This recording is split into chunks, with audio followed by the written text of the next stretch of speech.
अस्सलाम वालेकुम people and welcome back to my channel. अभी हम लोग जो पहली चीज पढ़ने जा रहे हैं वो है प्राइमरी की।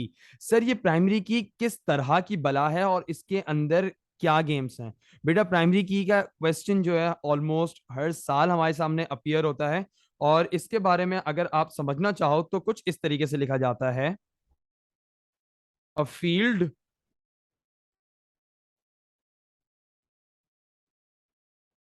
दैट यूनिकली, आई होप मैंने यूनिकली की स्पेलिंग सही लिखी है, identifies each record in a table। मतलब हमारे पास पहले डेटाबेस की बात हुई थी। उस डेटाबेस की तरफ मैं वापस से चल लेता हूं और मैं थोड़ा सा यहाँ पे दिखाता हूँ आप लोगों को डेटाबेस की शक्ल। तो बच्चा हम लोग ने एक स्कूल स्टूडेंट्स के ऊपर बनाया था ये। अब इस डेटाबेस में तुम गौर से देखोगे तो जो रोल नंबर है वो किसी भी स्टूडेंट का रिपीट नहीं हो सकता। मतलब ये एक रिकॉर्ड को यूनिकली आइडेंटिफाई करवा रहा है। इसका मतलब क्या हो गया कि रोल नंबर इस टेबल में एक प्राइमरी की का किरदार अदा कर रहा है। समझ आ गई? तो हम लोगों ने इसके बारे में क्या चीज पढ़ी अभी? थोड़ा सा इसको ऊपर करता हूं ताकि थोड़ा सा अच्छे अंदाज में दिख जाए आप लोगों को। A field that uniquely identifies each record। ठीक है, इन अ टेबल, ऑब्वियसली टेबल के अंदर ही बात हो रही होगी। यहां तक बात समझ आ रही है? अच्छा, एक बात जो बहुत इंपॉर्टेंट है इसके बारे में वो मैं यहां पे लिख दूं। It can not contain a null value.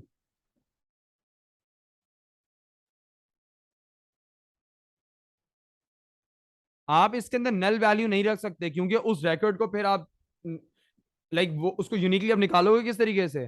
ठीक है, इट कैन नॉट कंटेन, या ऐसे कर देता हूं चलो और अच्छा हो जाएगा, it can not contain null values. ये सही है। और इन सबको उठा करके थोड़ा सा इसके करीब ले आते हैं ताकि थोड़ा सा साफ सुथरा हो जाए।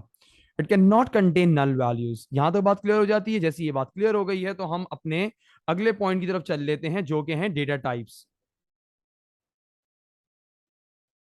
अब डेटा टाइप्स की तरफ अगर मैं समझना चाह रहा हूं कि क्या गेम्स हैं, किस तरीके के होते हैं, तो फटाफट इसका नाम लिखेंगे।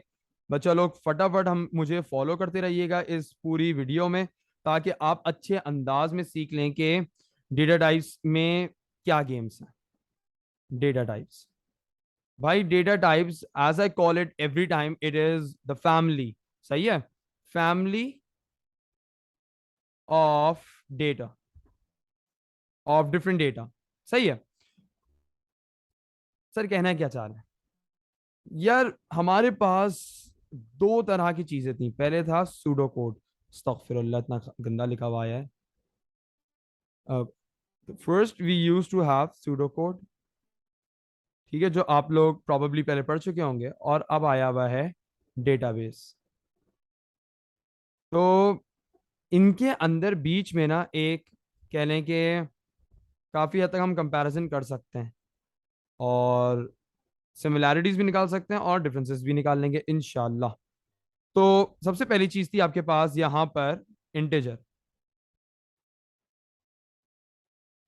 इंटीजर जो है डेटाबेस में भी इंटीजर ही रहता है, कोई फर्क नहीं पड़ेगा। ठीक है, उसके बाद आपके पास आएगा रियल।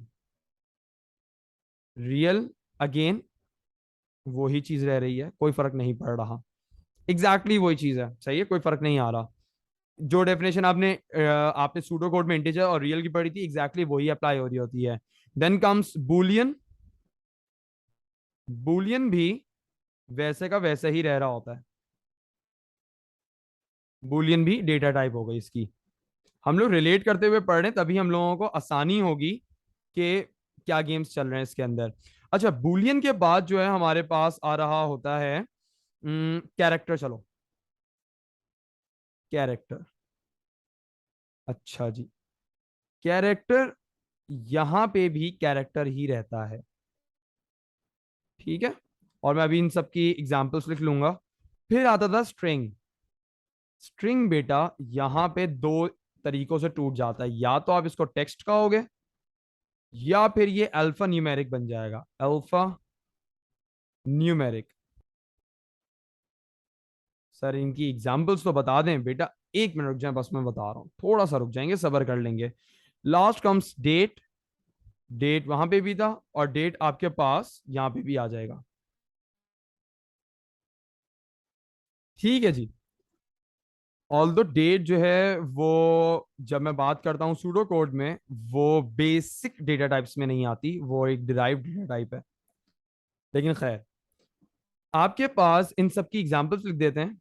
तो अगर मैं इंटीजर के ऊपर बात करना शुरू करूं, इसको थोड़ा सा साइड करते हैं और फिर लिखना शुरू करते हैं। इंटीजर क्या होगा?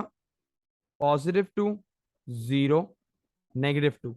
मतलब कोई पॉजिटिव नंबर, जीरो, या फिर कोई नेगेटिव नंबर। रियल में क्या था? साइंड होगा, लेकिन आपके पास किस में चल रहा होगा ये? डेसिमल नंबर, डेसिमल वैल्यू आ रही होगी, 0.0 लिख दिया और -2.5 लिख दिया। बुलियन में क्या था? ट्रू एंड फॉल्स, ट्रू या फॉल्स, यस नो, 1 और 0। कैरेक्टर में क्या था? आप यूं लिखते थे, सिंगल डाल करके, या कुछ भी नहीं, सही है, नल है। और टेक्स्ट में क्या हो रहा है?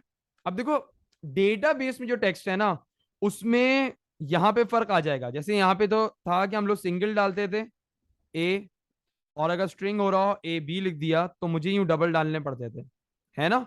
यहां पे ऐसा नहीं होता। टेक्स्ट है तो ये लिखा जा रहा होगा अब्दुस, और ये जो मैंने डबल डाले ना, इनको अब देखो मैंने रिमूव किया, और और मैंने इसको सिंगल डाल दिया। ठीक है, और ये हो गया अब्दुस डबल 0। जो आप नोट्स में देख रहे होंगे तो आपको शायद मसला हो जाए, इस वजह से मैं नंबर्स बदल देता हूँ। 2 3, ये देखें, इसमें अल्फाबेट्स भी आ गया, न्यूमेरिक भी आ गया, तो अल्फा न्यूमेरिक बन गया है ये। ठीक है, एंड देन कम्स डेट, जो कि वैरी कर रही होती है डेटाबेस टू डेटाबेस, लेकिन आपके जो कोर्स में है उसका जो फॉर्मेट है वो है, पहले डेट आती है, फिर मंथ आ रहा है, फिर ईयर्स आएंगे। डेट मंथ और ईयर आ रहा होगा। ठीक है, आई होप यहां तक सारी बातें क्लियर हो चुकी हैं डेटाबेस की, डेटाबेस की, डेटा टाइप्स की। और अब हम लोग आगे चल रहे हैं और अगला टॉपिक पढ़ रहे हैं इसी लेक्चर के अंदर। उसका नाम है वैलिडेशन। सर ये वैलिडेशन तो हम लोगों ने सूडो कोड में भी पढ़ा था बेटा, बेहतरीन। अगर आपने वहां पढ़ा था तो एग्जैक्टली exactly यहां पे आ रहा होगा, with nothing, like there won't be a single twist in it, exactly वही चीज है। तो सर जल्दी से तो हम तो इस टॉपिक को खत्म कर सकते हैं जी बेटा, तेजी से खत्म कर लेंगे। सर तो फिर जल्दी से लिख दें इसके बारे में ताकि हम आगे बढ़ जाएं। ओके बेटा, so the first thing that you are going to write is the check applied on a data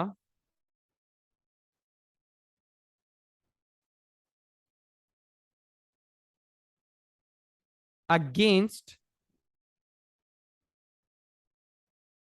a set criteria।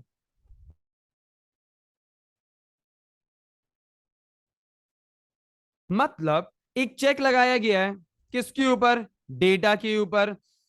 किसके मतलब ये चेक क्यों मतलब किसके अगेंस्ट लगाया गया है? ये किस तरह का चेक है भाई? हमने एक क्राइटेरिया सेट कर लिया। एक क्राइटेरिया, सर क्राइटेरिया का मतलब क्या हो गया बेटा? क्राइटेरिया का मतलब ये हो गया, मैंने कहा कि अगर ये चेक को मैं यूं कर दूं और डेटा पे अप्लाई हो रहा है, अगर एक डेटा एंटर हो रहा है, फॉर एग्जांपल मैं कह रहा हूं एक इंसान एज एंटर कर रहा है, तो मैंने कहा कि ये नेगेटिव वैल्यू कभी भी नहीं हो सकती, 0 से नीचे एज हो ही नहीं सकती। तो मैंने क्राइटेरिया क्या सेट कर दिया कि जो भी डेटा एंटर हो रहा है वो 0 से कम नहीं हो सकता। तो ये वैलिडेशन कहलाएगी। सर ठीक है, वैलिडेशन लगती क्यों है सर? मतलब लगाई क्यों जाती है, इसका रीजन क्या है? यूं किया, लिखा रीजन ऑफ एप्लीकेशन।